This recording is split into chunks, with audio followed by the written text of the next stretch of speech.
All right, so we'll start with making our salsa verde, and we're gonna dry roast a collection of peppers. I've used some Anaheim chilies and about 6 to 7 serrano peppers because I like the heat.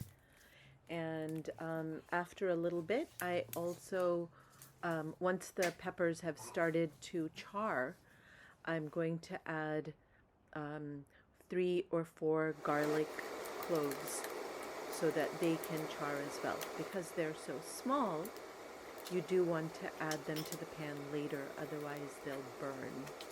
So you can see I sliced them in half so that they would sit a little more flat. And once they get that nice char, you just want to go ahead and remove them from the heat and let them cool a little bit before removing the char. A little bit of char that remains on the peppers really adds to the flavor. Then we'll go ahead and take those cooled and peeled peppers, throw them into a blender with the garlic, 1/4 cup of olive oil, and I used 1 teaspoon salt, but you can add salt to your taste. And then we'll just blend it up. I start a little bit slow because I don't want a complete paste. I like a little bit of texture in my salsa verde. So I start it slow, let everything kind of, break down, and then you can see how smooth you like your salsa. It's completely up to you. If you like it completely smooth, go ahead and pulse it more. Otherwise, just leave it a little bit textured. And then we'll go ahead and squeeze in the juice of 1 lemon or 1 lime and mix it up.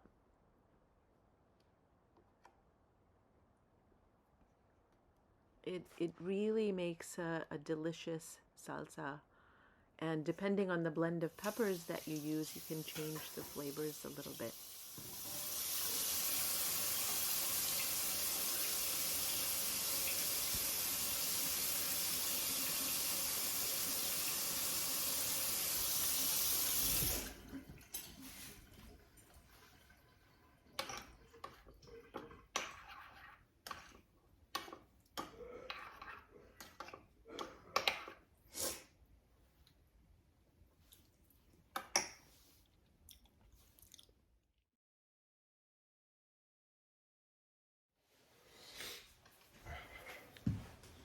So for the black-eyed peas, I've used 1 cup of soaked black-eyed peas. I'm going to add 3 to 4 cups of water into the pan, and we're going to just let these boil for 30 to 40 minutes while I do the preparation of the potatoes and the salad and the salsa. So this is the first thing I actually put on the stove before starting anything else. You're just going to let it boil, and as foam rises to the top, just skim that off. This helps with the preventing the gassiness that beans might cause to some people. Just keep skimming off all of that foam and removing it as these cook. Very effective. And of course, soaking the beans the night before, or at least a couple of hours before, and then draining that water. So once the beans are cooked, you're going to drain. You're going to add in some salt, about a 1/4 cup olive oil or 2 tablespoons, about 2 teaspoons of taco seasoning, your favorite brand, and 3 diced garlic cloves. So we're just going to blend that up, and we're going to let these beans sit and cook them either in the air fryer or in the oven right before serving, because that just leaves them a little crispy. So you get these nice little crispy nuggets in your tacos, and it tastes really delicious.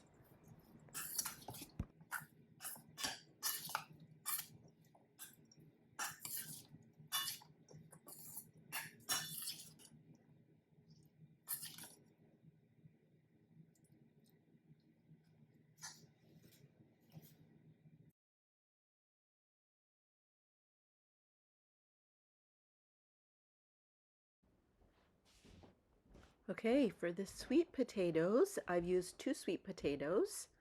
I've peeled and diced them into a size that I like to put in my mouth. So bite-sized pieces. Then you're going to go ahead and add in 2 teaspoons cumin powder, 2 teaspoons salt, 1 teaspoon of your favorite taco seasoning again, and a little bit of oil. Blend it well and then let it sit for a little bit so that the sweet potato really soaks in all of the flavors. And then we're going to go ahead and throw this into the oven or into the air fryer, whatever you prefer. If you put it in the oven, we're going to put it in at 350 for about 20 minutes. If you put it in the air fryer, also at 350, but it takes about 10 minutes. So go ahead and prep these. These can be done in advance because they don't tend to get crispy no matter how you do it. So just do the black-eyed peas right before serving.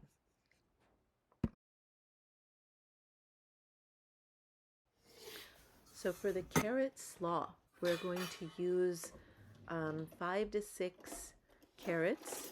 I wash them well, cut off the ends, and I don't necessarily peel them. It's up to you if you want to peel them or not. Just wash them really well and then grate them. We're going to thinly slice 1 red onion and add the juice of 1 lemon and about 2 teaspoons of salt. Blend it up really nicely, mix it up, and then you can add about 1 cup of cranberries for color. And if you have it, you can cut some red cabbage very finely and mix that in as well. Tastes delicious, adds a nice crunch, and just prepare the salad and then let it marinate for about 15 minutes while you're prepping the rest of the stuff. So this is a delicious slaw that you can add to your taco or anytime have it on the side. It's one of my favorite salads. Enjoy.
Okay, we've blended up the salad. We've cooked up the beans and the sweet potatoes and just go ahead and assemble your tacos and enjoy.